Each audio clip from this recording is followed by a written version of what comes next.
السلام علیکم ورحمۃ اللہ وبرکاتہ۔ قال اللہ تبارک و تعالی بعد اعوذ باللہ السمیع العلیم من الشیطان الرجیم ولو ارادوا الخروج لاعدوا له عدة ولكن كره الله بعاثهم فثبطهم وقيل اقعدوا مع القاعدين۔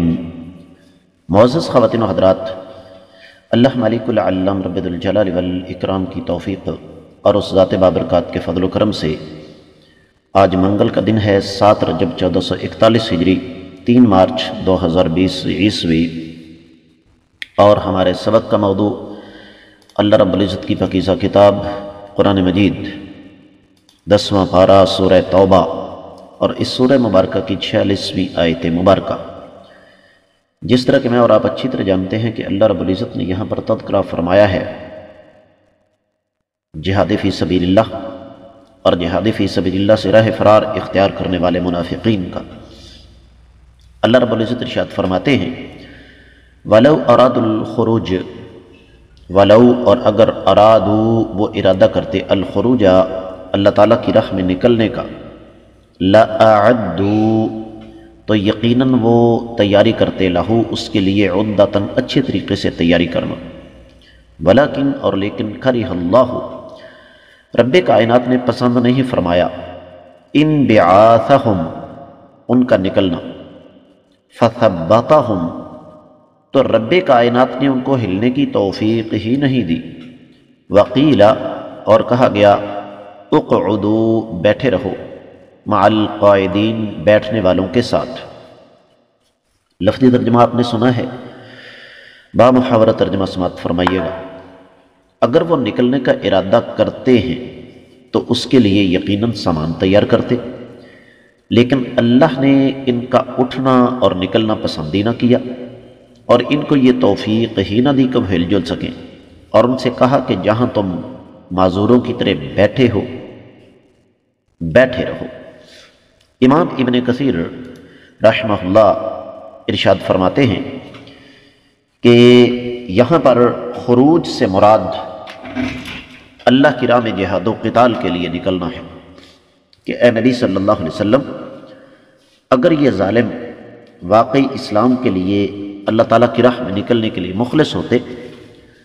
تو یقیناً آپ کے ساتھ نکلنے کے لیے تیاری کرتے، لیکن چونکہ اللہ تعالیٰ کو ان بدبختوں کا نکلنا منظور ہی نہیں تھا تو اس لیے رب کائنات نے پھر ان کو توفیق ہی نہیں دی۔ تفسیر ابن کثیر میں جو کچھ بیان ہوا وہ اتنا ہی تھا۔ دیگر کتب تفاسیر کی طرف بڑھنے سے قبل میں ایک چیز آپ کی خدمت میں عرض کر دوں کہ معزز خواتین و حضرات، ہوتا یہ ہے کہ اللہ رب العزت انسان کو مہلت دیتے ہیں، اور مہلت اسی طریقے سے انسان کو ملتی ہے کہ وہ اللہ تعالیٰ کی عطا کردہ نعمتوں سے فائدہ اٹھائے، اور اس انداز سے فائدہ اٹھائے کہ اپنا حسن، اپنی جوانی اور اپنی طاقت، اپنی قوت اللہ تعالیٰ کی راہ میں استعمال کرے۔ لیکن جب رب کائنات کی ان نعمتوں کو یہ انسان استعمال نہیں کرتا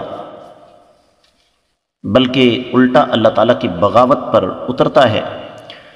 تو ایک وقت آتا ہے جب رب کائنات اس کے اور راہ حق کے درمیان رکاوٹ کھڑی کر دیتے ہیں، اور وہ رکاوٹ اس انداز سے کھڑی ہوتی ہے کہ پھر انسان چاہنے کے باوجود بھی، پہلی تو بات یہ کہ چاہتا ہی نہیں ہے، لیکن چاہنے کے باوجود بھی صراط مستقیم کی طرف نہیں آ سکتا، کیونکہ اللہ تعالیٰ کی راہ اتنی سستی نہیں ہے، اللہ تعالیٰ کی راہ اتنی ہلکی نہیں ہے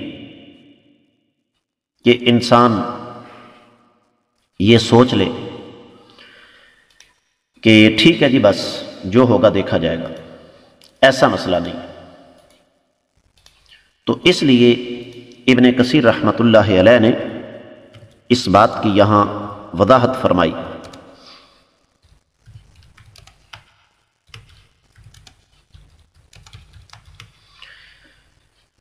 دیگر کتب تفاسیر کا جائزہ لیا جائے تو اہل علم یہ فرماتے ہیں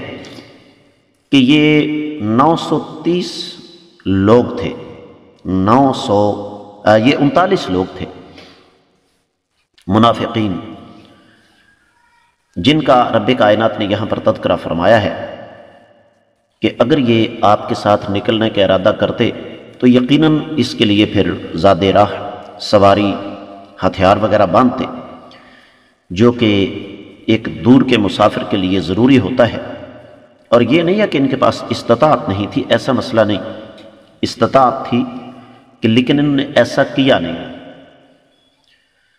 اور یہی وجہ ہے کہ امام شوکانی رحمۃ اللہ علیہ نے فتح القدیر میں یہ بات لکھی کہ اے نبی صلی اللہ علیہ وسلم، اگر یہ دلی طور پر سچے ہوتے تو ان کا عمل اس بات کو ثابت کرتا کہ یہ واقعی اللہ کی راہ میں لڑنا چاہتے ہیں۔ تو جب انہوں نے تیاری ہی نہیں کی ہے تو اس میں ان کا کوئی کمال نہیں۔ جس طرح کے فی زمانہ آج کل ایک بات ہوتی ہے نا کہ اگر کوئی شخص اللہ تعالیٰ کی راہ میں نماز وغیرہ کے لیے نہیں نکلتا تو اس میں اس کا کوئی کمال نہیں۔ اصل بات یہ ہے کہ اللہ ملک العلام رب الجلال والاکرام نے اسے اس قابل سمجھا ہی نہیں ہے کہ وہ رب کائنات کے ہاں آ کر حاضری دے سکے۔ تو یہی حال ان منافقین کا تھا۔ تو جب یہ بذات خود دلی طور پر نکلنا نہیں چاہتے تھے تو اللہ تعالیٰ نے ان کا نکلنا پھر قبول و منظور ہی نہ کیا۔ ان بیعات کا معنی اہل علم نے خروج کیا ہے، اور ان کی بات کیا تھی؟ کہنے لگے جی اصل بات یہ ہے کہ ہمیں تو نکلنے کا حکم ہی نہیں ہے، ہمیں تو نکلنے کی اجازت ہی نہیں ہے۔ اور ان بیعات اصل میں ہوتا یہ ہے کہ انسان اپنی طاقت کے ساتھ اپنی قوت ارادی کی بنیاد پر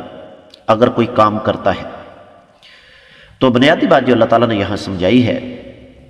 مسلمانوں کو تسلی اور تشفی دی ہے کہ تمہیں تو اللہ تعالیٰ کا شکر ادا کرنا چاہیے کہ رب کائنات نے تمہیں اس قابل سمجھا کہ تم اللہ تعالیٰ کی راہ میں نکلو، جہاد و قتال کرو اور اللہ تعالیٰ کی جنتوں کے مہمان بنو۔ ان ظالموں کو تو رب کائنات نے اس قابل بھی نہیں سمجھا، اس لیے اللہ فرماتے ہیں وَقِيلَ اقْعُدُوا مَعَ الْقَاعِدِينَ، اور ان سے کہا گیا کہ بیٹھے رہو بیٹھنے والوں کے ساتھ۔ اب یہ بات کہنے والا کون تھا؟ اہل علم کے اس حوالے سے مختلف اقوال ہیں۔ بعض اہل علم کہتے ہیں کہ یہ بات شیطان نے ان سے کہی تھی، بعض نے کہا کہ نبی علیہ السلام نے ان سے یہ بات کہی تھی غصے کے ساتھ کہ جب تمہارے دل کے اندر کوڑ ہے، تمہارے دل کے اندر منافقت ہے، تو جس طرح اندھے بیٹھے ہوئے ہیں، بیمار بیٹھے ہوئے ہیں، خواتین بیٹھی ہوئی ہیں، بچے بیٹھے ہوئے ہیں، بوڑھے بیٹھے ہوئے ہیں، معذور بیٹھے ہوئے ہیں، تو تم بھی بیٹھے رہو۔ اور یہ دراصل اگر اس بات کی نسبت نبی علیہ السلام کی طرف کی جائے کہ آقا علیہ السلام نے ان سے یہ بات کہی تھی، تو یہ ایسے ہی ہوتا ہے جس طرح میں نے آپ کی خدمت میں عرض کیا کہ نبی علیہ السلام نے بطور طنز کے تنگ آ کے ان سے یہ بات کہی تھی۔ اور یہاں پر ایک سوال آ جاتا ہے کہ نبی علیہ السلام نے جب ان سے کہا کہ بیٹھے رہو، پھر ان کا مواخذہ کیوں؟ اصل بات یہ ہے کہ یہ بدبخت اگر آقا علیہ السلام کے ساتھ نکلتے بھی تو ان کے نکلنے سے مسلمانوں کا نقصان ہی ہوتا، فائدہ نہیں ہوتا۔ جس طرح کے غزوہ احد میں ان ظالموں نے کیا تھا کہ عبداللہ بن ابی اپنے 300 ساتھیوں کو لے کر واپس آ گیا تھا، اور اس سے اپنی طرف سے اس نے مسلمانوں کا حوصلہ جو ہے وہ توڑنے کی کوشش کی تھی۔ تو اس میں ہمارے لیے بھی ایک سبق ہے، ایک درس ہے۔ اللہ تعالیٰ کا دین چونکہ کسی کا محتاج نہیں ہے، تو اس لیے ہمیں اپنے ساتھ ایسے لوگوں کو لے کر نہیں چلنا چاہیے جو کہ ہمارا حوصلہ بڑھانے کے بجائے ہمت توڑنے والے ہوں۔ یہ قیامت تک کا آنے والا ایک سبق ہے، ایک درس ہے۔ تو اس کے ساتھ ہی اس آیت مبارکہ کی مختصر تفسیر مکمل ہوتی ہے۔ کل ہم انشاءاللہ اگلی آیت مبارکہ پڑھنے کی کوشش کریں گے۔